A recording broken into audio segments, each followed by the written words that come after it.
to What's Up, Know, Learn, Fly here at AOPA. I wish we had some of the theme music like that. That'd be kind of fun. Anyway, it belongs in a museum and the cockpit. Mary came up with that one. It's a great one.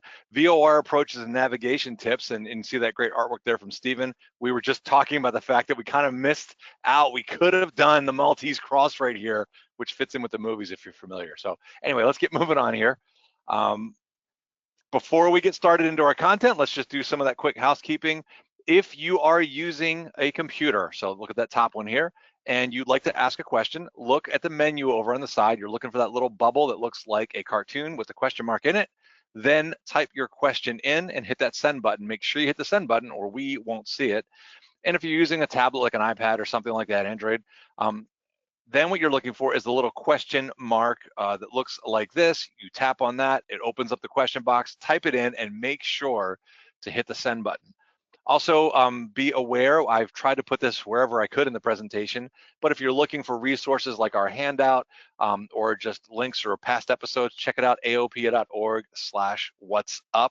Again, that's typically at the bottom of most of the slides. My name is Chris Moser, glad to be here with you as always. I'm here at AOPA headquarters. And I work with flight schools and flight instructors. With me, I'm glad to have is Mary Kuehn. Tell us about yourself, Mary. Hello, happy to be here. I am with the Air Safety Institute here at AOPA, and I'm the Chief Flight Instructor and the Program Manager of our Flight Instructor Refresher course, doing everything to keep it running smoothly. And Awesome. Also, as usual, we have with us Stephen. Say hello, Stephen. Hello, Stephen. Tell us a little bit about yourself. Oh, right. So coordinator of the Flight Training Initiative, I work with Chris directly on a variety of projects throughout the year, including our Flight Training Experience Awards and working behind the scenes to produce these webinars. Awesome, Stephen, and glad to have you with us as always. Also behind the scenes, I know we've got folks that may be answering your questions. So we have Donnie and Chris, another Chris, behind the scenes. So if you see them answering your questions, you'll know what's going on. Okay, Dan is not with us today. He is actually taking a well-deserved vacation, so he's out on a cruise with his family, so I'm hoping he's having a great time. In his absence, I will take over the part here of talking about the fact that AOPA, with What's Up, Know, Learn, Fly, and all of our other You Can Fly programs are funded by generous contributions to the AOPA Foundation. So if you'd like to support this program and all the other things that we do, including Air Safety Institute, my gosh, I said Air Safety Foundation. Talk about a throwback. Throwback. In a museum. Exactly. To help getting people flying. So please, if you would, consider donating to aopafoundation.org. We would be glad and be very thankful for your support. Reminders today, we do have wings credit for this webinar, right, Donnie? Just confirming that we do have wings credit, as I recall. Yes, you do have wings credit today. All right, I thought so. I was remembering that because I remember pulling that thing off. So this time we do have wings credit for this one. Good news on that. Only, however, if you are viewing this broadcast live. So and here's how it works. As long as you register with our webinar, and if you've done so in the past, you're good to go, as long as that email is the same one that you use for your FAAsafety.gov email address, you're good to go. If for some reason, though, you're worried that I'm not sure if that's the right email, and again, if you've registered in the past and it's worked, it's going to keep on working, so don't worry about it. But if for some reason you want to double check, Stephen, I think, will throw that link there. It's a form that we've got. He'll put that into the chat or the appropriate place on the menu over there, so you can grab that and then submit it there. And if you have any other questions not related to wings credit, hit us up at ftinitiative@aopa.org.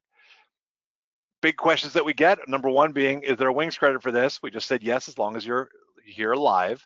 The second thing being, is this being recorded? And yes, it is being recorded. You can check it out later, say early next week.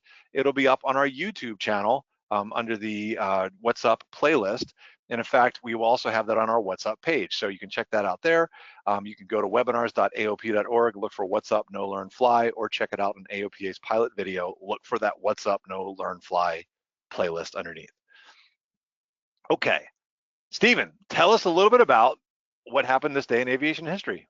Oh, so I went for something a little more modern. In January of 1991, the first hot air balloon across the Pacific Ocean took off from Japan and landed in Canada, overshooting their initial goal. They were just trying to get to LA, but they made it further. So it was the Virgin Pacific Flyer. It's a Guinness Book of World Record holder. Was designed to fly up in the jet stream. Actually got up to speeds of 245 miles an hour.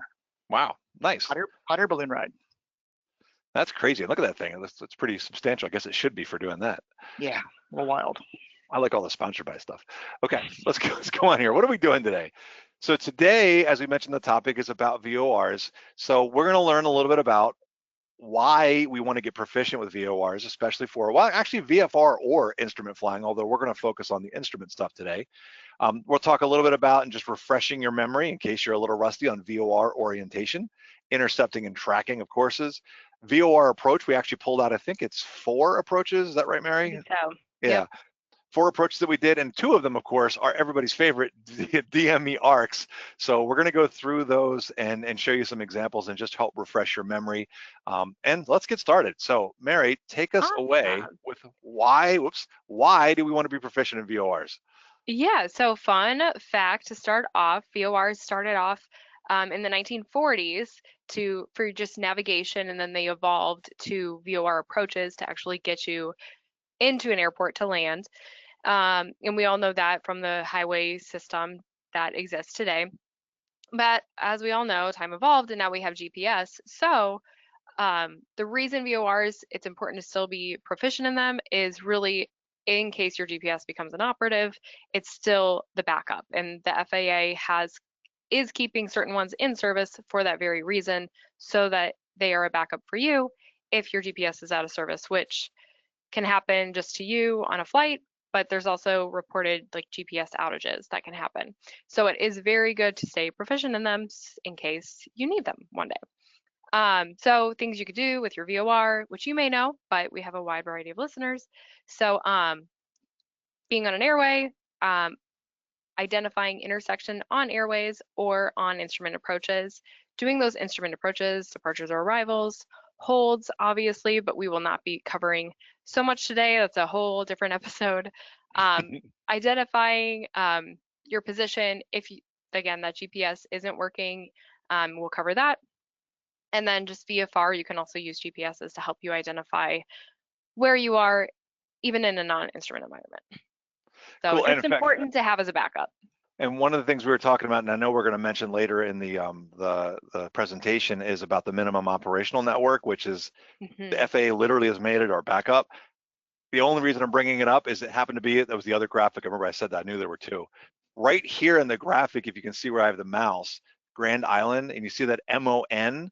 So that's letting you know that this is a place, that's an airport that has a VOR serving it in the case of a GPS, GPS were to go down, whether it's your unit or for some reason the signal's not coming through properly. Stephen, what do you got? Question bot has a question. Speaking of tell us your query. The query. Speaking of the technology changing, someone in the audience is asking, have all the VORs that were set to be shut down been shut down by now, or are some of them still queued up to have deactivation? Mary, I know you went down the rabbit hole last night. So I went down a rabbit hole last night. The PowerPoint I found from an FAA presentation was from 2023, and I think at that point they had decommissioned about half of what they were expecting to, but we are now in phase 2 of the MON project, and it is extending to 2030. So I'm guessing it's not complete just because, again, it's going to 2030, but in 2023, they had decommissioned about half. I did read a little bit about some of the VORs that they are keeping in service. They're changing the service volumes to make them more, to make them bigger so that more people can reach them. So really, the overall goal of the project is that wherever you are in the country, a MON VOR will be available within 100 miles. I'm seeing questions just in the question thing too, if you see those or not, but it's MON. People are asking what it stands for. Yep. So it's minimum operational network, Yep. Minimum operational network. We have the handout, a good point to mention that again. We have the handout available on, I think Chris told me that he did get it up on the website. So it's on our What's Up website, and you should be able to find it right here in the little menu, the little go to webinar menu over there. There's a handout section, so you should be able to download it there. But I know I've got an article about it from AOPA there, and I think I put the FAA site on it as well. So as I recall, I put both those links. Got lots of links on this one today. Yeah. Cool. Okay. Awesome. I'm just trying to find the mouse. Here it comes. And there it goes. There we go. Okay.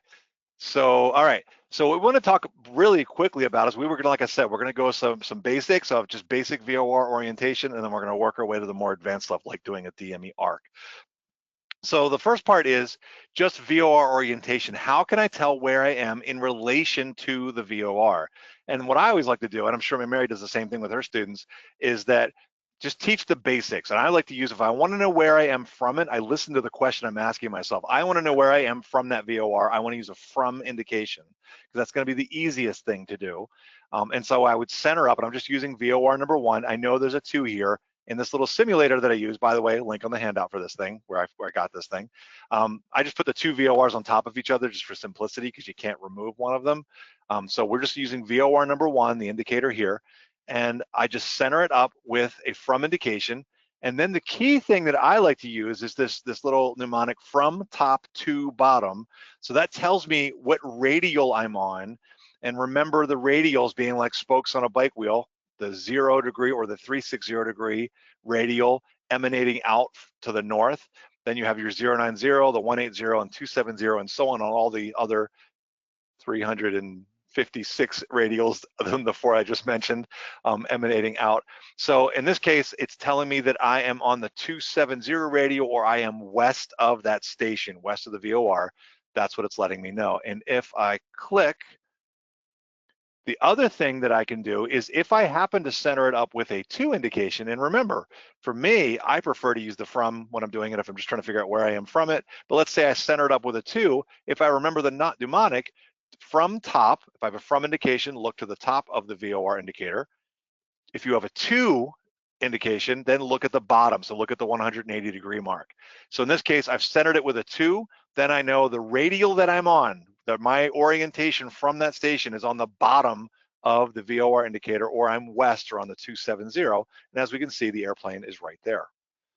And Mary, I know that you had a slightly different mnemonic that you like to use. It was just kind of the same. It was just one that I had heard about. I don't use it, but similar thing is if you have a 2 indication, you just subtract 180. And if you have a from indication, it's what is showing you on the top of your VOR indicator. One thing that we will touch on too, but I want to point out, this is just showing your position in space. It is not showing the direction your plane is pointing in. So that heading indicator at the very bottom, that is what is showing the direction the plane is pointing, which in this case is north. But the VOR indicator, VOR 1 at the top, that's what's showing you your position in space relative to the VOR. cool. Yep. Or the Good clarification. Yep. And of course, we could rotate the airplane's heading all the way around. It makes no difference to the VOR because it doesn't know which way your airplane is pointing. It has no clue. Okay, so then what we have here is, it's kind of like, I think I got into heading up towards a little pop quiz here. Where can I tell I am from the, how can I tell where I am from the VOR? Same question as before. So again, I've done the same thing. I've got this airplane. I center it up with a from indication. It's from top, so from, go to the top. It says that I'm north of the station on the 360 radial. And then now we do a little pop quiz. Let's see if you in the audience, and I know if you were with me a few months ago, we did this, I actually used the same pop quiz, but let's see if you can figure this out. So the first thing I do is, what do? I want to know where I am from the VOR. I center my VOR up with a from indication. And then I want you to just take a moment and think about it from top to bottom. Think about where do you think the airplane is. I'll just give you a couple of seconds. From top to bottom. So the from indication says I'm going to look at the top of the VOR. Hopefully you've had a chance to think.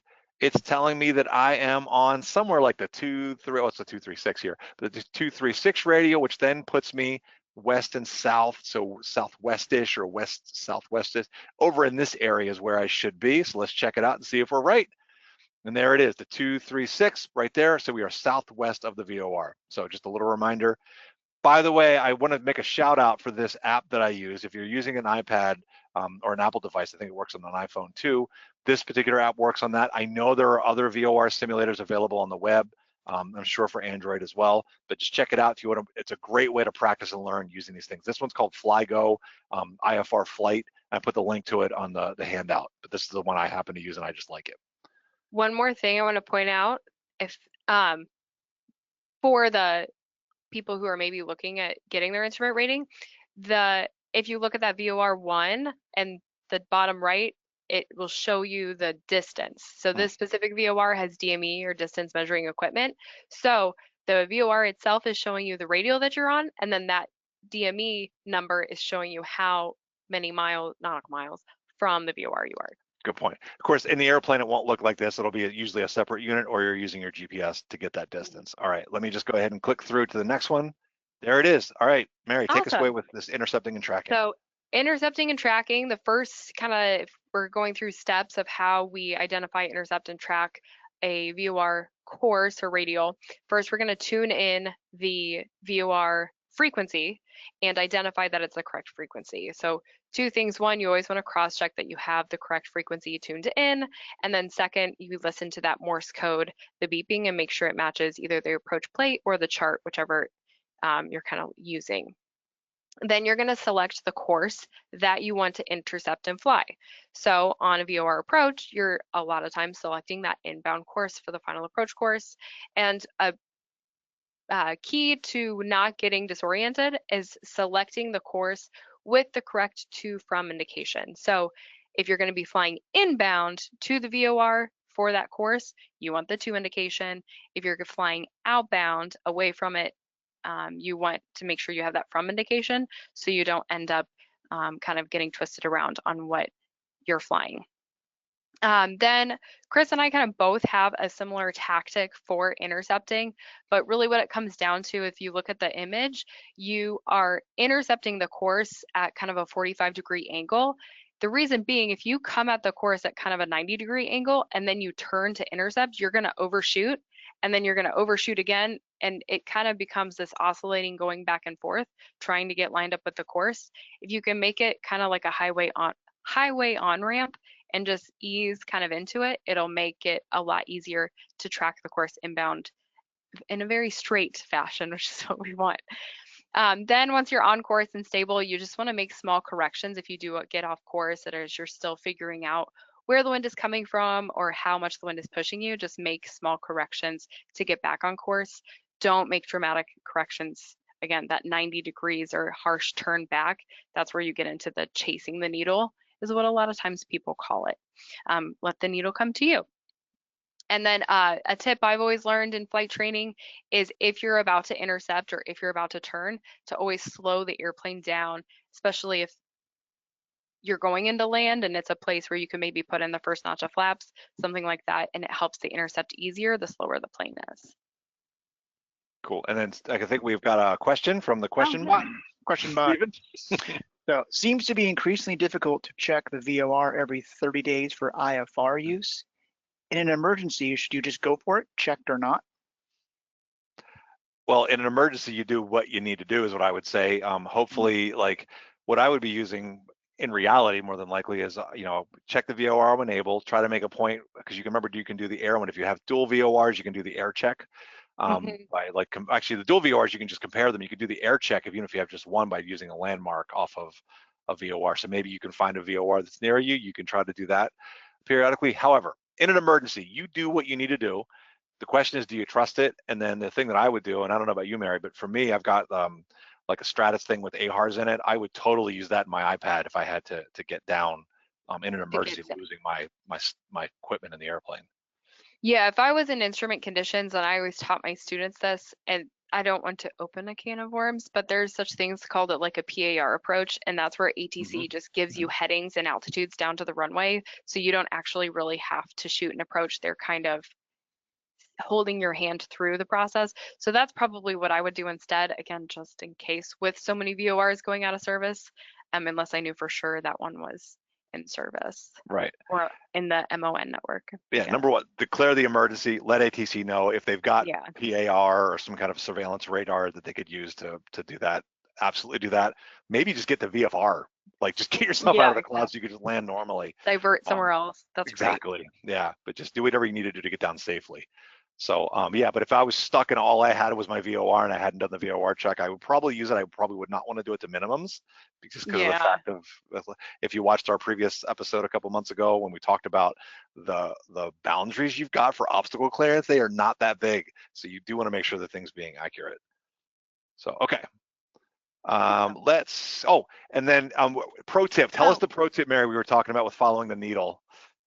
So pro tip with following the needle is you put your heading basically at the top of that red line that Chris has showed there. So in this case, the CDI line is deflected to the left, which means the course is to our left and we need to intercept that course.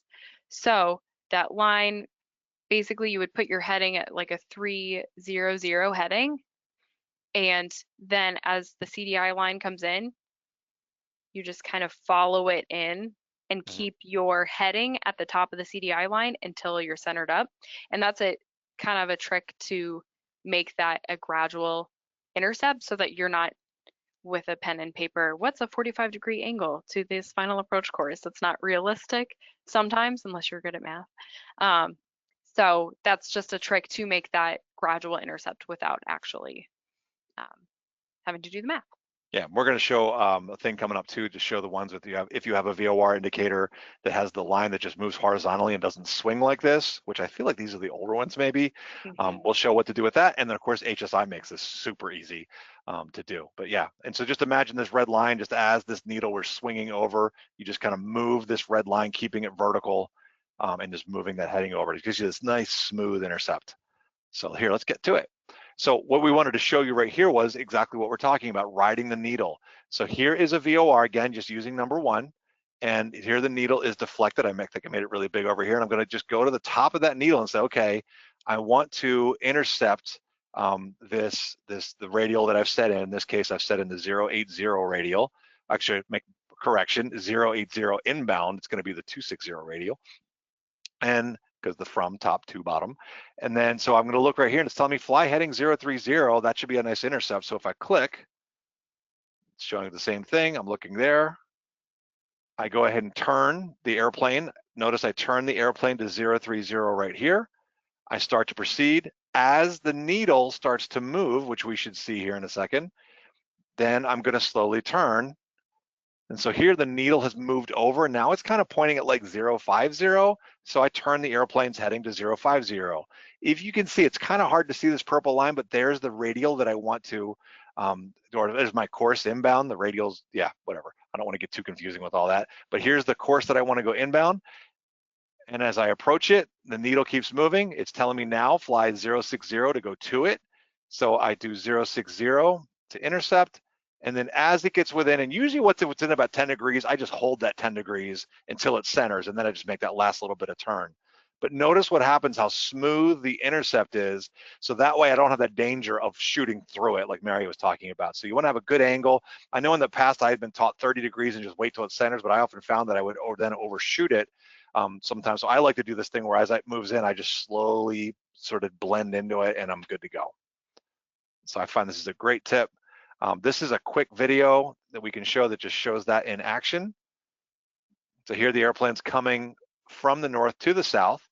This case, we're going to go, we have a from indication, so we're going to be going outbound. And the needle is pointing, so I set it up for the radial. I want to proceed outbound on this radial. And so right now it's telling me fly about 210. And as the needle starts to move, you'll see, then the airplane will start turning. You'll see me changing the heading down here. I almost want to jump ahead a little bit, but I know as soon as I do that, it's going to start moving. Yeah. So the needle will move here any moment now. It'll be terribly exciting when it happens. All right, I'm going to jump ahead. Here we go. Jumping ahead. There it goes. So as the needle moves, notice that just start changing the heading. It's now pointing at 230. So change the airplane's heading to 230. The needle moves again. It's kind of coming up on 240. Change the heading to 240. And again, that nice smooth intercept. So I think you get the idea.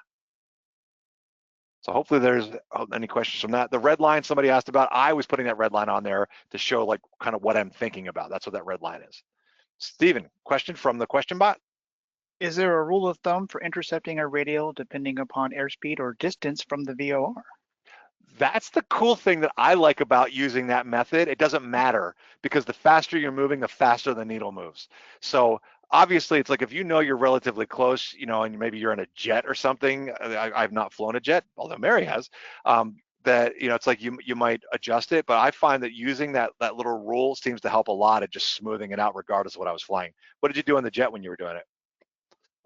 In the jet, we always got vectors to final in the worst case scenario. And there were times where ATC vectored us late and the frequency was too busy, because sometimes you could warn them like, hey, we're not going to be able to intercept because we're going too fast and the final approach course is too close. So more times than one, we just overshot because ATC forgot about us and they would just have to bring us back around because Cool. we didn't have the time to Yeah, come back the other, or they would give us a heading coming back the other direction and say, give us the clearance again, basically, to intercept. Right, to let you get it set. So there you go with the jet. They're going to be helping you because you're likely filing an instrument the whole time. Exactly. So, okay, let's go. Let's do my video again. All right, I think it's this one. All right, Mary, tell us about this. Yeah, this approach. So this is first of many approaches. This one we picked as kind of the most simple, the most standard type of VOR approach that you'll see. Oh, by the way, links to all the approaches on the handout in case people want to see them up close. So all VOR approaches are non-precision, so they're not going to have that vertical guidance. This one in particular is a non-terminal VOR approach, and that means that the VOR is off of the field and you're using a radial to get to the airport, an outbound radial from the VOR to get to the airport, versus a terminal approach would be the VOR is on the field and you're using a radial, a two radial to get to the airport. So non-terminal VOR approach, and in this case, we have initial approach fix and the final approach fix are both at the VOR. So the steps for this would be you would fly directly to the initial approach fix. In this case, there's no feeder routes to do a straight in, so you would have to do some type of course reversal. Then once you pass that final approach fix, that is your sign that you can now descend to your MDA. Yeah, whoops. Yeah, no, that's perfect. And then in this case, there's no other step down. So that's why at the final approach fix, you can descend straight to that 1480 number. We'll talk about step downs later. You do see on this approach, we have the visual descent point, or VDP. And this is going to be the point where you can't, basically the FAA is advising you, this is where you can make a stabilized approach visually from this point down to the runway, so that 3-degree glide slope that we typically see on a precision approach. It is not saying that you have to, but it's a good rule of thumb that this is where you should see the runway, and if not, maybe it's not safe to descend past that point. Yeah, because it should set you up on like the PAPI or the VASI, right? Exactly. So. Yep. Then finally determining the missed approach point. In this case, the missed approach point is not going to be the VOR because the VOR is off the field behind you. So you're going to use timing or distance. The approach itself, I don't think requires DME. So you don't have to have DME for this approach. So if you don't, then you're going to be using the timing method when you cross that final approach fix, timing the time to your missed approach point. When you hit, let's say 4 minutes and 20 seconds, that's when you decide to go missed. But if you do happen to have distance measuring equipment, there is no rule saying that you can't use it for your situational awareness as well. And of course, you mentioned the DME like right here. Yeah. Exactly. Much rather use the DME right than the timing if it's available. So exactly. Yeah. So yeah, if you have that DME, even though it's not required on the approach, definitely still use it for your situational awareness.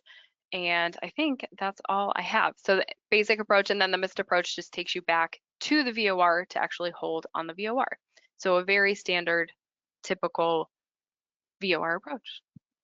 Cool. And just so you know, people are asking about the handout. So the handout should be available over on the menu for GoToWebinar. There's like a thing that has questions and stuff, and there should be a spot that says handout. Or you can also just go to aopa.org/what'sup. That's our page. And the other Chris on our team was kind enough to get that uploaded on that web page. You can download it from there as well, aopa.org/what'sup. And that's got links to all these approaches. Okay, cool. All right. Okay, what about one, Mary, take us to this next one too. Okay, awesome. So in this case, we wanted to pick, this happens sometimes where a VOR approach doesn't have a final approach fix, and it's kind of on the pilot to figure out when to determine to begin that final descent to the MDA. So in this case, Fayetteville, North Carolina, which is where I did a lot of my cross countries and training, just fun throwback to home. So you know there's no final approach fix because there's no Maltese cross on the approach plate, but you're still going to have a final approach point, and that is the point that you can begin your final descent to that MDA, which in this case is 720, we see at the bottom.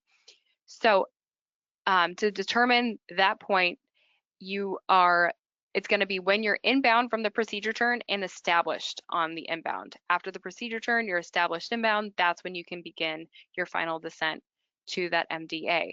A good rule of thumb is the 10-10 cleared rule, and that's making sure that, okay, you've done your procedure turn, you are now inbound, but also make sure you're within 10 nautical miles of the airport, you're within 10 degrees of the final approach course, so essentially you're established, and you're cleared for the approach. You want to make sure you have all those three things before you start that final descent. Another tip that you always need to remember, a lot of flight schools and SOPs tie a lot of things to that final approach fix. Sometimes it's putting in flaps, sometimes it's turning on a landing light, whatever it may be. It's important to note that you won't have that kind of trigger on this approach, so make sure to have plans in place of when you're going to do certain things if your routine is to do it at the final approach fix. And that's any questions on that? I think relatively straightforward. Somebody just asked here, GPS distance in lieu of DME. Yes, you can use GPS. What's the best way to get DME equipment? It's kind of older. You can use GPS. It's like most airplanes are going to have GPS now. So you can use that. It's going to actually be more accurate. And I know somebody earlier on asked about, they had mentioned slant range with DME because it's coming from the station and it's also measuring, it's kind of getting screwed up by your altitude. So literally if you were to fly over at 6,000 feet, it's going to say you're 1 nautical mile from the VOR station, even though you're right above it, because it's measuring your altitude. So yeah, GPS is what you're going to use in the case of that. Yeah, DME is kind of older, but we were just talking about using the VORs in general. One thing too that we can mention here is that, and I know we talked about this when we were prepping, Mary, can someone, actually, never mind, it's coming up. I'm not gonna ask this question right now. We're gonna talk about using GPS if we wanted to use it to fly a VOR approach, but Yeah. we'll talk about that. So yeah, so in this case though, like this approach, VOR only, let's say you did lose your GPS for some reason and you don't have it, you could fly this approach. Notice that there's no DME required here, right? I don't recall there being. Yeah, No, this one. actually, oh, it is DME required. last Never one there mind, was right not, up here. yeah. Yeah. So there are approaches that don't have DME required that you can fly without it. Just happen to be the ones that we picked here do have it, but you can fly it without it as long as it's not required. In this case, you can't. We did wonder, I was looking at why this one requires DME, and we couldn't really come up with a good reason as to why, other than good situational awareness. And Especially the fact too, like we mentioned too, like when do you do that? I mean, just click here. Like you have to remain for this, we'll go click to that one. This procedure turn needs to be completed within 10 nautical miles of the station. Remember, and you were talking about that, we were talking about that beforehand too. It's like, how do you know that you're within 10 nautical miles? Well, DME is safer, but how would you do it if you didn't have DME for some reason? you would have to do a time it for your outbound. So when you Yeah. cross Fayetteville's VOR, on the outbound as your initial approach fix, you would start a timer and time yourself when to do that procedure turn, to make sure that you stay within the 10 based on a calculation of your ground speed. And somebody just said, how about headwinds, tailwinds when shooting a non-DME? Yeah, you've got to take all that into account. Like you literally, that's our responsibility. If you know you've got a headwind, you got to be figuring out what's my ground speed, what are my winds aloft, and you've got to have some ideas. And this is where that preparation really comes in, of doing the best you can to like know what your ground speeds are, because say it's coming from, the winds are coming out of the southwest, that's going to mess this up. So you got to go a little longer, and you're trying to make sure you're staying within the protected area. That's where DME is nice. Exactly. I can use it or use the GPS for that distance information. Okay. So Now we want to go a little bit more advanced because we were kind of going from a relatively simple VOR approach to one where we had with the procedure turn and there's no final approach fix. Now we're going to talk a little bit more, getting into some more advanced ones. And in order to do that, we wanted to review a little more basic or a little more advanced usage of the VOR. And the first thing is triangulating. You've done this hopefully when you did your private pilot, although kind of the reason we did this webinar is we've definitely noticed that people often say to us, I don't really know how to use VORs. They didn't really learn it, or maybe you got rusty on it. So let's just do a little bit of triangulation here. The cool thing with two VORs, if you've got two VORs in your airplane or your aircraft, then you can use it to triangulate and get really specific. So rather than just knowing I'm on a certain radial, I can actually cross the two of them up, and where they intersect tells me where I am. So to give you an example of that, let's take a look here. So I'm wondering where I am. I don't know where my airplane is. Over on the picture, it's right down here. I would then take the two VORs and center them up with a from indication is what I prefer to use, although you could use either. Just make sure you know what you're looking at. So with the from indication from VOR number 1, I can see that I'm on the 170 radial, or kind of south of it. So I see that coming out here. So I know I'm somewhere along this line. Then I take VOR number 2 and center it up with a from indication. And so in this case, it's telling me I'm on the 233 radial, right? About 230 or a little bit more. I can see it more accurately right here. And so then I would take that radial and cross it up. And if I was on a chart, even an instrument chart or a VFR chart, I would take those two lines, and where they intersect, that's where I am. You can actually use this in preparation for a flight too. Remember I mentioned that if you wanted to do a VOR check in the airplane in the air, you can do those airborne checks, and you would just actually use this kind of stuff to help you figure out a good landmark to know what radial I'm on and what the distance would be. So you could use that to help you to then, so I'm going to fly over that landmark. Not going to get too deep in the weeds on that, or too deep in the weeds on that. So let's try a little sample here. Again, the airplane is gone. I don't know where it is. This is something that Sim does a great job of. So what's my procedure? Number 1, I center up the two radials. So I've done that here. So I've got from indications on both of them. I am on about the 150, 146 radial from VOR number 1. Here I'm looking at a from indication. I'm on like the 259 or 260 radial. So again, I would cross these up. I will give you a moment right now to just estimate. So I'll give you just like 5 seconds. If you want to take those two radios, see if you can get an idea of where you think that airplane is before I reveal it on the screen, using those indications on the VORs. On number 1, which is this one, I'm on the 146 radial. Here I'm on the 259. The only reason I know it's that accurate is because it says it. Otherwise, I would be rounding to what I think it is, probably to the closest 5. Okay, hopefully people have a good idea where they are. So let's go through it. 146 radial is about here-ish, so it's down this line somewhere. So I imagine there's a line like this. On number 2, I'm looking, it's the 259 or 260, so like this. So based on that, I'm guessing the airplane's like right around here. And so let's first of all put the lines together. The lines do intersect there, and I reveal the airplane, and there it is. So this is a great thing you can use these VOR simulators for, is to really get your skills sharp on that orientation of where I am using the proper indications. And do notice, as Mary mentioned before, this airplane's not pointing in either of those directions. Uh-oh, QueryBot's got a question for us. What's going on? I don't know if my timing might be a little off, but somebody asked, do you make a turn in or out on the return to the inbound course? Do you remember what? I'm not sure what they were asking about. So turn in or out on the inbound course. Are they talking about the approach maybe? On the return to the inbound course. Yeah, I think it was the approach from the previous slide. Okay. Let's see. I think we're done on that one. Let me go back real quick to that. We can answer that quickly. Yeah, I guess maybe it depends on if, like we talked about, the VOR is on or off the field. So in this case, the VOR is on the field. So after the procedure turn, you're going to be turning inbound, and you would want to set a 2 indication on the 238 radial to take you inbound on the approach. I've also seen a couple of comments, shows you we were too in the weeds, Chris, with looking at the approach. It's the missed approach that requires the DME. We were fixated on the approach itself and didn't even look at the missed approach. So that's why the DME is required. There you go, because it's that intersection. Maybe there's no cross radial that's available. Exactly. By the way, and I'm wondering if the question, maybe the person was asking too on the procedure turn, just to throw it out there. So you're flying outbound, I would be using 238 from, because that's the radial. So I'd be going from the station. I would then fly this heading 283, and then I would you turn away from the VOR to do the procedure turn, not towards it. So I would turn this way and then bring the airplane back around 103 to intercept. While I'm doing that, while I'm doing all this stuff, I would have flipped the VOR back around. So the reciprocal of that 238 radial that I was flying out on, because I want to fly 5058 inbound, it's just the 180 reciprocal.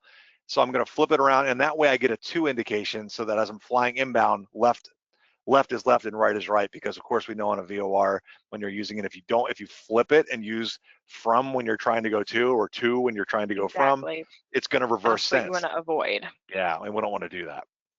Which we have a great example coming up of that. Okay, let me click back through these. All right, and on this one, okay, so then what we wanted to do too is now the kind of the point of showing you that triangulation too is you can use VORs to help you obviously identify intersections, and this would be like things along airways or on approaches that we're going to see coming up here. In fact, I showed one right here. Here is an intersection that is identified, so that we'd be flying to this VOR 042 inbound, right? And then I want to know, well, where is this rider intersection? Maybe I don't have DME, and maybe it's not required for this approach. I could use this cross radial coming off of another VOR. And so I would want to know, well, am I there yet or not? This is one of the most challenging things to do, is to know. I remember when I was first learning, is getting confused of like, am I behind it or am I ahead of it? Like, where is it? And I'm going to show you a really cool trick to help you identify those intersections. So in this case, here I am flying, I'm flying inbound. So I'm flying 360 to VOR number 1. And the intersection, let's pretend it's an approach like this one. Maybe there's an intersection I need to identify so that I can start descending, or maybe I need to do a hold there, or whatever it might be. So as I'm flying northbound, I want to identify this intersection, which is set up by the 267 radial from VOR number 2. Am I there yet? And invariably, you would say, well, I would just wait till it centers, but invariably, it is going to center when you're doing something else. You're going to be running a checklist or looking at something else. That's when it centers up, and then it's moved, and you look back, and you're like, oh, shoot, was it to the left or to the right? So here's the trick. I am flying northbound. I'm going to look at VOR number 2, and I'm going to look at where the needle is being deflected, and notice that it's being deflected to the north side. What this tells me is that I need to fly north to get to that intersection. So as long as that needle's over to the north side and I'm flying north, like there's match up, I'm good to go. I am not there yet. I'm okay. So check out what happens when I click as I proceed northbound. And now they're centered up. And so now the needle's centered up. This is the part where it's like, invariably, I always end up looking away for some reason. I don't see this part. And I'm like, dang it, which way was it? Right, so they do center up when I'm on it, just like I showed you before. But let's look at the key part here. Let's say that I pass it. Notice now that this needle for the intersection, I always use number 2 for my intersection, number 1 for my primary nav, right? Notice it's now deflected and it's on the southern side in this case. That tells me that if I wanted to get to that intersection, I would need to be flying south, but I am flying north. It is behind me. So I know that I've passed this intersection now. That's the trick that I use. This works no matter which course you're flying inbound for that intersection. If you just look at, say I'm flying eastbound and that needle's deflected to the east, I'm not there yet. I need to fly east to get to it. If it or all of a sudden I look and it's to the west, I've already passed it. Hopefully that makes sense. That is a trick that I learned as I was teaching instrument students, and I was like, because I remember being in the sim and we didn't have a little map for it, and I figured that out. I'm like, oh man, that is huge, because it made it so much easier, and I didn't have to worry about like if I missed that centering up thing. Yeah, exactly. Okay. We've now got. Now that we know how to identify intersections. Look at this thing. Yeah. Here is your worst nightmare. No. Let me know when you want me to zoom in and out on these, by the way, Mary. Okay, the plan view and perfect. all that stuff. So I'll go through this relatively quickly because Chris just walked us through how to identify the intersections, and now we're just using those intersections on an approach plate. So on this approach, the VOR DME to runway 21 into Kingman, Arizona, there's a couple options for an initial approach point and joining the approach itself. You could join out at the Peach Springs VOR. You could join out at this intersection with MEK, I think it is, or you could go directly to the VOR if you're coming from the south. And if you look way out on the 190 radial, you have that procedure turn to turn yourself, thank you, to turn all the way around. So there's a couple different options to join this approach. But the key thing, if you don't mind going back one, that we want to point out is once you do start the approach at the initial approach fix, there's quite a few step downs on this approach, and you're using the intersections and DME to identify when to do those step downs. So starting off at Edward, which is right at that 226 radial, and then you're stepping down at trucks, which they show the radial for the trucks intersection. And that is another way to kind of cross-check yourself to identify that you are at that intersection, but it's also showing you that 12.2 DME from the VOR. And then stepping down to, I hate pronouncing these, Agua. Yeah, agua. I think it's in Arizona, so it's probably agua, like water. Array down to Centinge as the missed approach point with our, let's see, MDA of 3,880. So again, one other thing I want to point out is that we, on this, is an example where you're not descending straight to the MDA at that final approach fix. There is a second or a separate fix there for 4540, so you're going to cross the final approach fix, drop to 4540, and only when you pass Alray are you going to descend to the MDA. So make sure that you're aware on the approach chart of if you cross the final approach fix, it's not always a for sure, okay, drop to MDA. Make sure you're looking if there's any fixes in there too, and obviously include that in your briefing. And to touch on a question that we talked about earlier, can you fly this approach with your GPS, even if it's working? And the answer is you can, as long as you have your VORs up and you're monitoring them. And that, if you want to read more about that, it's in AIM 1-2-3-T-5. So you can fly this approach using your GPS as long as you're monitoring your VORs during it. And somebody just asked, relevant questions to that? Yeah, I just saw one popped in. This is why the procedure turns so far out in this approach. The procedure turns right over terrain.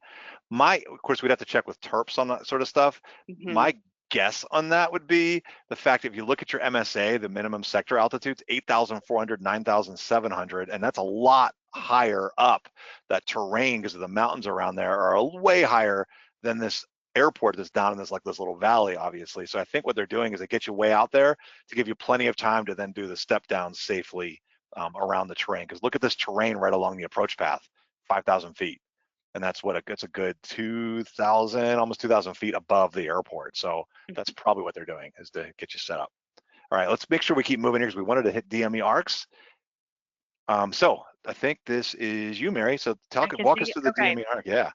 So in general, before we go into the plates, the DME arc is a way to transition from your course, your route, to the approach. And there's 3 phases that we're going to talk about, and that's joining the arc, maintaining that arc, and then exiting the arc to join the inbound course.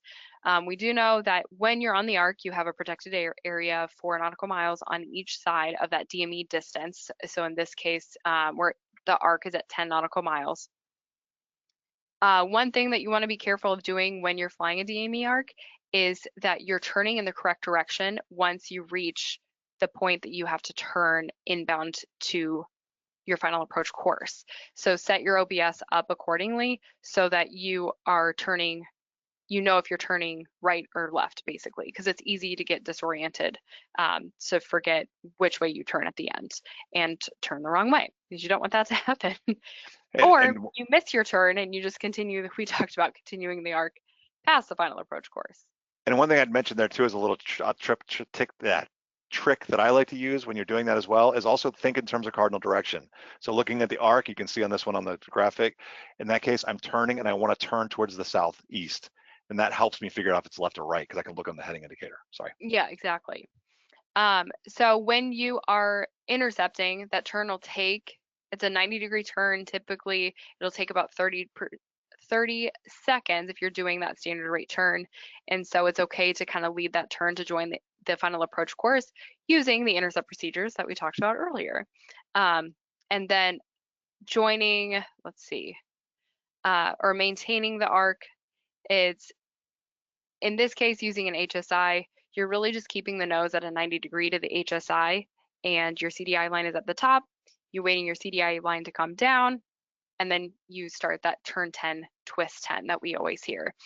So once your CDI centers up, you turn it 10 degrees, you turn the CDI 10 degrees, you turn your heading 10 degrees, and then same thing. So really the arc is just a series of short, straight lines of 10 degrees, 10 degrees, 10 degrees to get you to that final approach course. One thing that Chris and I talked about, we've seen some flight schools use, is a turn 20, twist 20 situation, where instead of turn 10, twist 10, you're waiting 20 degrees. Some cases it makes sense, in some cases it doesn't, but it does decrease the workload, especially if you're a CFI teaching it to your student the first time. It's a great way to introduce it without the heavier workload, but it's not always going to work. So take it for what it's worth and see if it fits. If I didn't miss anything, we can go straight into talking about an actual DME approach. Yep, actually, I think we've got the arc here really quickly we wanted to show. So in this case, what we've done is I'm just going to click relatively quickly through this, but I wanted to show you the indications. This is using a standard VOR indicator, and then we've got one really quick to show with an HSI. HSIs make this way easier if you've got access to one of those. But in this case, we're down here. We're going to fly inbound on the 070 radial. To go to this VOR, we want to intercept it's a 6 DME arc. We didn't write that down. So 070 inbound on the 250 radial, and then we're going to then go up arc to the northeast-ish, and then take the 120 inbound this way. So let's check out as I do it. So here I am flying. I've got the airplane set 070. I'm watching number 1, 070 inbound to VOR number 1. We're going to ignore number 2. We're not using that. As I click, then as this thing starts to center up, and notice I'm a half mile, so I want to do a 6 DME arc. I've got a half mile lead. That's usually a pretty good lead for most airplanes under about 150 knots. You can do that. If you're faster, you may want to do it sooner than that. If you've got a tailwind, obviously adjust. And as I do this, now what I want to do is start my turn. This is where I'm thinking, and as Mary was saying too, think left or right. I like to think I got to turn to the north because I know that arc goes to the north. So I know for me on my heading indicator, that's going to be a turn to the north, or kind of a left-hand turn. The other part that I want to do is as I start that turn, I want to start twisting away from that 070. So if I go back one, what I can do is I can look, well, what do I want to do? In this case, I want to arc and eventually go to the 120 inbound. So I'm going to twist towards that eventual inbound course up here. So 120 is over here. So when I twist that 10, I'm going to twist it to 080 because that's where I'm going. I'm trying to get over to this. So here I go. Notice I twist it to 080. The needle's about half deflected. Now I'm just flying that heading. The other thing that I can do is I'm using a reference heading right here. So I'm looking, it's about 350-ish is going to get me sort of parallel or perpendicular to the arc or to the VOR, and hopefully maintaining that arc. You have to make corrections either way depending on the distance. You got to be monitoring that distance and making small corrections to adjust for the distance in either towards the VOR or away. And so now just quickly through it, as the needle centers up on this one, I'm still at 6 DME, looking good. I'm going to twist again. So here I twist again to 090. The needle deflects away. Again, I'm rotating towards the eventual inbound course that I want, and I'm still at 6 DME, looking good. My new reference heading is showing me like 90 degrees off. Once I've got this set, I'm looking towards the side where I'm going. I'm arcing to the north. So I'm going to look here. I should be flying about north to maintain that distance. Notice though that my DME has gotten a little closer. Needle centers up, so I'm going to twist again. And so now as my thought process is this, I'm going to twist this way towards the heading or the course I'm trying to eventually get to, but I'm not going to change my heading because I'm inside the arc. I'm just going to fly. Notice the little straight lines like Mary was talking about. I'm just going to maintain that so I fly back out to the arc. So here we go. Twist again, waiting for that needle, and eventually I do start to change my heading. I'm waiting for that 6 DME to come back in. Twist again, it's deflected over. My new reference heading is telling me 020, but I'm not turning it because I'm still at 5.9. and I'm only 10 degrees away from my eventual turn inbound. Here, the needle's moving. I'm still at 5.9, so I'm just kind of like holding steady. I'm using that reference heading, and here we go. Now I'm centered up 10 degrees before I want to turn in, still at 5.9. And then finally, here it is, 120. That's the course I want to intercept inbound, and I'm going to wait till this needle comes about halfway, about 4 to 5 degrees off. Once it gets there, I start my turn inbound, and just doing exactly what we talked about, bring it in, and off we go. Okay. Nice. That was fast, I know. I hope that was it makes sense. And then Mary, you want to just take us through the HSI version of this? What would you do here? Oh yeah, so HSI version, this is kind of what I was talking about, where your HSI is positioned with the CDI needle kind of above or at the top of your indicator. And what you're doing is each leg is you're waiting for that CDI needle to set up. And again, like Chris said, it's going to be the same concept where you're twisting it in the correct direction. So go ahead. Does it center up for the next click? Okay.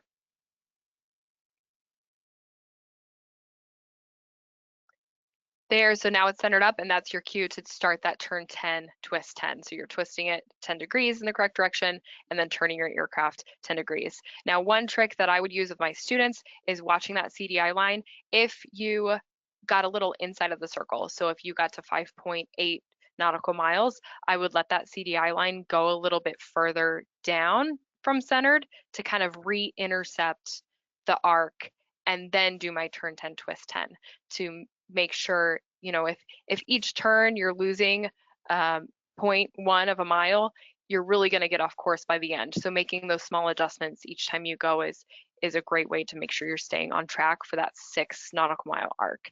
And each straight leg, again, you're just turning the 10, the line goes back up, flying till it's centered, and then turning it again. And then for the inbound, same with those intercept procedures, is following that CDI needle for the inbound. Cool, I know. We've got about 4 minutes left for the official part of this. Let's see if we can hit this one. We have 2 approaches left. Maybe we'll do the other one during the Q&A. So let's go ahead and talk us through this one. This is one of your favorite ones. Okay, perfect. Yeah, so this is where I learned how to do DME arcs in my instrument training, Clinton Sampson County, North Carolina. And this is a weird one that you're not going to see a lot, because this is a case where you're arcing away from the VOR, and the final approach course is away from the VOR. So you're going to start off at either Hokmu at the north or EOB to the south. We'll just say we're starting at EOB, so you can come inbound on a radial towards the Fayetteville VOR, but you're going to turn to join the arc before you get there. It's going to be at 12 DME from the VOR. One tip I learned in training is to start that turn a little early. I always flew Cessna 172s, so like 0.3 nautical miles is what we used to lead the turn. Depends on your airplane. And then another tip I learned to join that arc is if you're coming from the outside, turn 70 degrees off of the heading that you're on in the correct direction. And if you're coming from the inside of the arc, turning 110 degrees in the correct direction. And this is just to compensate for the arcing and kind of to help your intercept. You could also just do a 90 and then just take a few seconds to orient yourself on your mileage and basically your DME and where the arc is. So then once you're established on the arc, you're going to go through the procedures that we just talked about as far as maintaining that arc and maintaining the course, doing that turn 10, twist 10, and making those small adjustments to maintain. In this case, it's going to be a 12 nautical mile arc. And then once a key is, you know, not passing that final approach course. So don't get too wrapped up in turn 10, twist 10, where you turn 10, twist 10 right past your final approach course. So keep an eye, put big letters highlighted on the approach plate that your inbound course is going to be the 095 there. And so set that as your final, and then you just intercept it. I like what Chris said about kind of leading that to intercept to make it a nice smooth transition. One thing that's important to note is when you do set your your DME arc CDI, set it with the to or the from, depending on what your final approach course is going to be relative to the VOR. So what I mean is, in this case, your final turn is going to be from the VOR. So it's best to fly the entire arc with that from indication so that you don't get disoriented or at the very end have to flip it a complete 180. So in this case, because your final turn is a from, you'll have a from indication the whole time, and then make sure you turn to the right at the end, and that should be in your brief as well. It's turned to that outbound and to proceed to the approach just like you would a VOR approach. And then the one thing to do is I did play with this on the simulator too. Most of us have probably done arcs using that 2 indication because normally we're turning in, because that's kind of the most common thing that we've seen. For sure. But here's an approach. I used to wonder if this would happen, and then Mary happened to have flown this approach, and I was like, holy cow, I've always wondered about this. I've just never seen an approach that did it.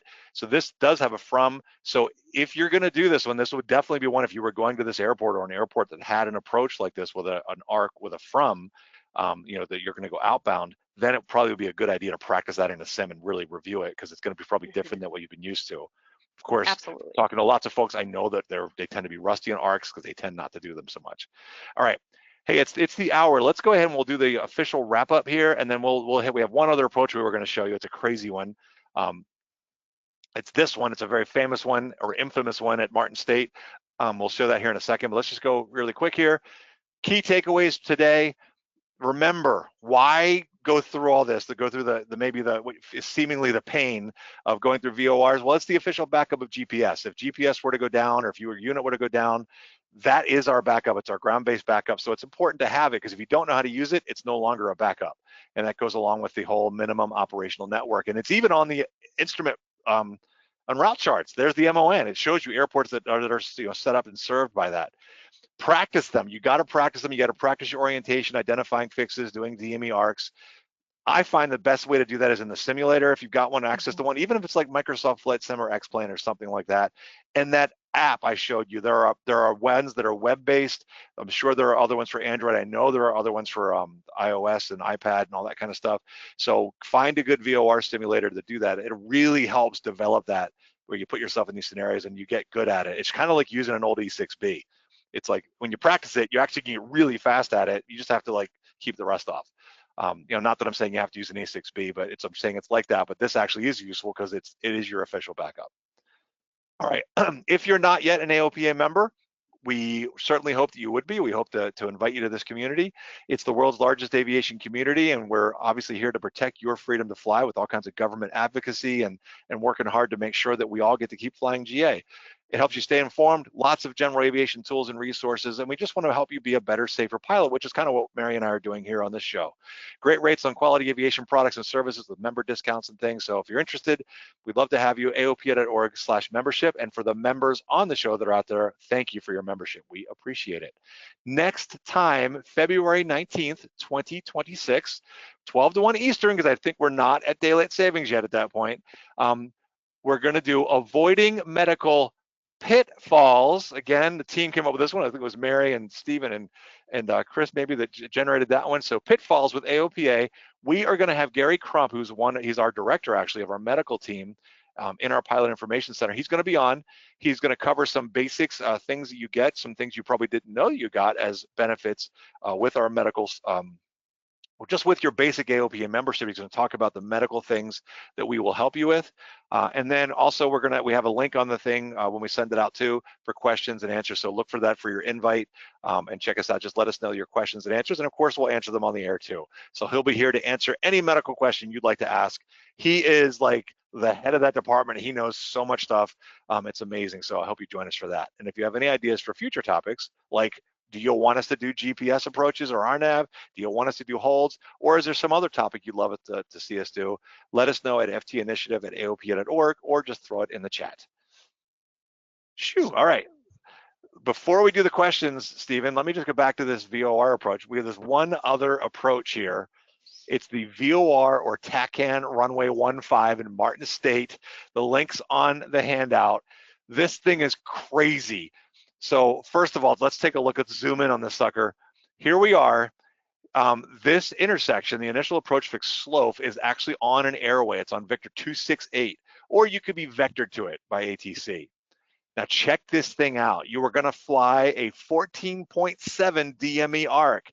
Now you do have DME, so you could identify the intersections of that, but you can also just use the VOR radials coming off the Baltimore VOR to identify each of the step downs. Notice the difference here though. Normally what you do is you fly an arc and then arc inbound on a radial for your final approach. This one you are literally arcing to the runway. So it's like if you're at 14.8, I mean, you're like the runway is going to be over here, right? So it's like you've got to try to be on that 14.7 so that when you break out, this runway is right in front of you. Now, the nice thing is at Martin State, that runway is huge, so it's a little easier to see. But check that out. And then to add insult to injury, check this sucker out. If you have to go missed, not only have you just been stressing because you've just done an arc to the runway, but now you need to fly and then proceed like inbound on this radial to do another arc, an 11 DME arc to a VOR intersection hold, like your mind exploding. So if you want a good challenge, try this sucker in the sim. And in fact, it's crazy because I actually learned how to fly out of Martin State, my private instrument there. I actually did shoot this approach. I had no idea it was infamous. It was just what we had as one of our approaches, but it is kind of a crazy one. And I'll zoom in right here. Look at all the step downs like Mary was talking about. So you start out at 2,600 feet. Once you get to Cumbie, then you can descend down, and you're still arcing while doing this down to 1,800. There's your final approach fix. It goes down to 1,260. And then down to your minimums, 920 and a quarter if you're category A and B, 1 and a quarter. And then finally, if you don't see the runway, oh my gosh, then you're going to do this crazy missed approach over to this intersection hold. So really cool approach. Try it out in your sim. All right. Question bot or Steven, what questions do we have? Okay, some stuff right towards the end. Someone mentioned / asked, why not use from on the arc since it corresponds to the radial on the chart, at least until joining final? Yes. Let me go back. We had another one. I think it certainly incorporates an element of personal preference. The reason we said to match it to the final approach course is so that you're not disoriented once it's time to turn onto that final approach course. Basically, your HSI is pointing in the direction that you need to be turning to. But if you have that secured and you would rather know which radial you're on for your own situational awareness, totally fine the other way. The reason we recommended it was just so it matched your inbound leg and that final turn onto the inbound leg, inbound to the runway. Wasn't a full 180 turn all the way around because of the workload. But again, if you're fine with that, then can certainly do it based on the from indication. So the good news, of course, is if you are using, and you can remember, you can use a GPS to fly these approaches as long as you're monitoring, as Mary mentioned earlier, as long as you're monitoring the actual VOR stuff. The GPS makes arcs really easy because you just follow the line. When doing it with a VOR, I agree. The big thing I recommend it for is that, as I've found, is like you're already busy enough. You're turning 10, twisting 10, maintaining orientation, and all of a sudden you're doing this big 180 on the VOR indicator, the OBS, flipping it all the way around, trying to get, and all of a sudden the needle's on the opposite side now, and it can be a lot.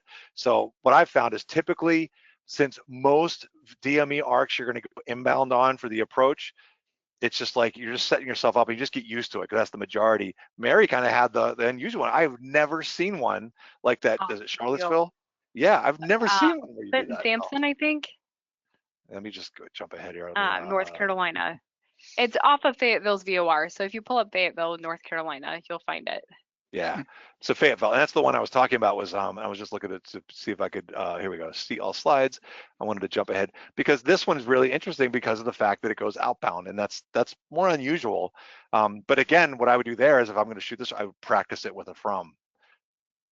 So yeah, you could do it with a from though if you wanted to, and then flip it. But I just found I think both of us have found having it set to go just makes it easier when you make that last twist, whether it's 10 degrees or even whatever you're in the right direction. It's just ready to go. Yeah, exactly. Especially when I'm doing that turn 10, twist 10, I kind of line up that final approach course in line with that. And again, that's just kind of how I do it, how I learned how to do it. So if yours is different, totally fine. Yep. We do have, looks like a lot of questions flagged here. So I'll see if I can get through some of the big ones. Someone here also getting towards the end was, you may point out some DME arcs have lead radials. Yes. LR depicted. If none are shown, 10% of airspeed seems to work for interception. Oh, in fact, I looked this up on purpose because I was wondering about that, and here I've brought up a menu that I didn't want. Was it we couldn't find any? No, actually, I think the other one, the one for I did find some that had them, and sometimes there was only one, and there was a reason I was reading about it, and I've forgotten the reason now why they said they did it. It had to do with I think it was for high-speed aircraft or things like that, and it had to be. It depended on the angle, I think, or something along those lines. Is why they put them in. It's normally about 7 degrees before. And so I think it's especially for faster aircraft. But the thing that I was going to say on that was, let's see, go CL slides. I wanted to see if this one, I think it had a lead. No, it doesn't have a lead radial. So yeah, they will have lead radials. What I found was I was messing around with it. 5 degrees, that 5 to 4 degrees lead, that works out really well for the airplanes that we're typically flying. So, but yeah, if there's a lead But radial, there it are helps some you. approaches, yeah, that have a lead radial to tell you when to start that turn for an intercept on the final approach course. You know, one thing we never mentioned either was that you do have 4 nautical miles on either side of the arc when it comes to the terps for obstacle clearance. I think it's 1,000 feet obstacle clearance, 4 nautical miles. So even if you start that bending in, yeah, did you? Okay, cool. Yeah, we covered. Okay. So that gives you a little bit of leeway too, as you're starting to do that lead on the turn. Yeah, for sure. Rafa. All right. We had Lou, who mentioned he is a new yet old IFR candidate. He's about to take the FAA knowledge test and then start actual hood work. So locally where he is, the VORs are inoperative pretty often. So he's asking, should every training flight include VOR work, or should he find an MON signal? So, what do you think? I'm already thinking, Mary, which is OBS mode on the GPS. Yeah, OBS mode on the GPS. Sims was my first thought. Or plan it, because we ran into the same issue. The closest VOR was 50 miles away. With the MON network, everything should be within 100 miles. So we planned it that it was on my long cross country, on my cross country during my training, or I guess this is instrument training. So basically plan it on a lesson that you have to do across country so that you can touch on it, was how we got around that. Yeah, so I agree. The Sims, absolutely, and then you can use the GPS in OBS mode because you can make it act like a VOR if you just want to practice that. But Sims, and do the thing I was showing, the apps too, because honestly, doing this stuff on the ground before you go out flying is the best way to get it in your head, because it's like while you're flying and doing it at the same time, it makes it a lot harder to learn it. So if you can get good at your orientation on the ground, whether in a sim where you can pause it or on some sort of app, then you go on the airplane, it's a lot easier to do because you already have in your head like how this all works. Making it second nature on the ground so that it is second nature. Since you're flying the plane, it kind of needs to be second nature. All right. Can GPS approaches be used as a precision approach? And if not, then GPS is not a backup for VOR, ILS? Interesting. Kind of a comment question. Yeah. So like, well, GPSs, they have some that are, was it VNAV, LNAV, and LPVs and that sort of stuff, which have like a localizer type thing. So they are, I don't want to speak incorrectly if they actually are precision approaches or not, but they basically act like them with a very tight localizer and a glide slope. I think, so, I don't want to speak wrong, I think, but the GPS approaches can, depending on your equipment, have vertical and lateral navigation. And like an LPV is a lot like an ILS. If this might be the question, if you are shooting a VOR approach using your GPS, you will not have vertical navigation. You would still have to do the step downs. Right. Yeah, okay. Okay. Does that make sense? Someone wanted you guys to discuss the FAA's plans to decommission the VORs and what it means for navigation. So would that mean more reliance on GPS going forward? Or our thoughts on that, I guess. Yeah. Well, the basic idea is that the whole reason we're going, everybody's using GPS now, which is why we were doing one on talking about how to use VORs, because we know that it's kind of like, it's weird in my lifetime, because this VORs are almost becoming like ADF was for when I was coming. NDB and ADF was when I was like learning to fly, because nobody really used it anymore. And so VORs have gotten to the point where it's like everybody uses GPS, and so the VORs are the backup. And so to get to your question, it's like the VORs are still out there. They are our official backup, but yeah, GPS is what it's like. If you have GPS, it's kind of like, why wouldn't you use that? Because it's a lot easier in terms of the approaches you get, the guidance that it gives you. It's definitely easier to use in the directions that you get. So that's why we were saying, make sure you practice your VORs too, because if that goes away, what are you going to do? I guess I thought, Mary. It's basically they're keeping VORs as backup, but they want as few as possible. So that's why the MON network is just the There'll be one, no matter where you are in US airspace, there'll always be one at least 100 miles within 100 miles of you. So that's, I guess, what they determined as the minimum needed for that backup navigation. I don't know if that answers the question. I think so, and it's our backup. By the way, Mike, hey Mike, thanks a lot for that comment. He says an LPV, he looked it up, which is awesome, or he just knows. He says does not qualify for the 602 minimums as an alternate since it's not considered a precision approach. So that's why I know we were both hesitant, going like, I don't know if that counts. Although it has the vertical navigation, yeah, and ILS is still the only precision. Yeah. Let's see. It's someone asking, what is the best way to have or get DME equipment? So they have kind of older equipment in their aircraft available.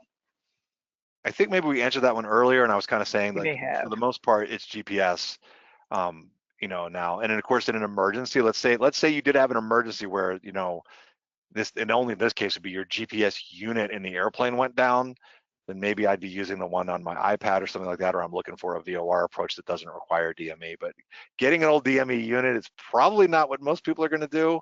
But I don't know. Have you know, Mary? It's like, I guess, I don't know if you can still buy them in there. I have to go look at it. Yeah. Maybe a question for the PIC. Yeah. Yeah. 1-800-USA AOPA, 1-800-USA AOPA, Pilot Information Center. They will be, they might know, but my guess is that it's like, they're becoming more legacy type stuff. This one kind of reads to me like it's a suggestion or a piece of advice, but I thought it was interesting.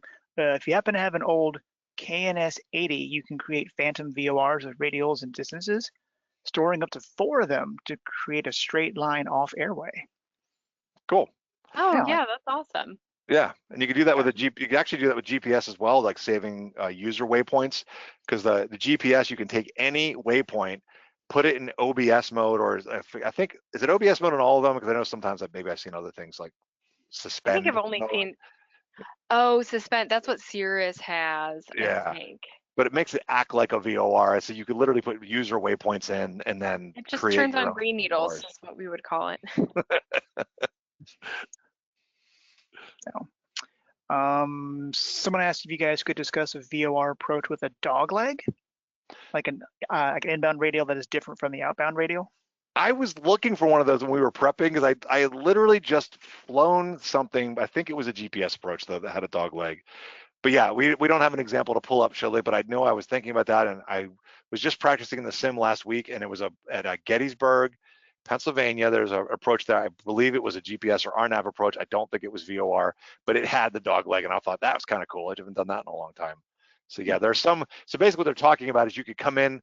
Probably most likely be something along the lines of, you've got a VOR, say the airport is to the north up here, you're coming in from the, you know, the south, and you kind of come in at an angle, hit the VOR, and then go out on a different radial to go to the airport. So it'd be kind of a, as you turn. Yeah, you turn at the final approach fix basically to go inbound to the, or to go into the, the final approach course between, It's like a whole world of approaches out there that are like really cool.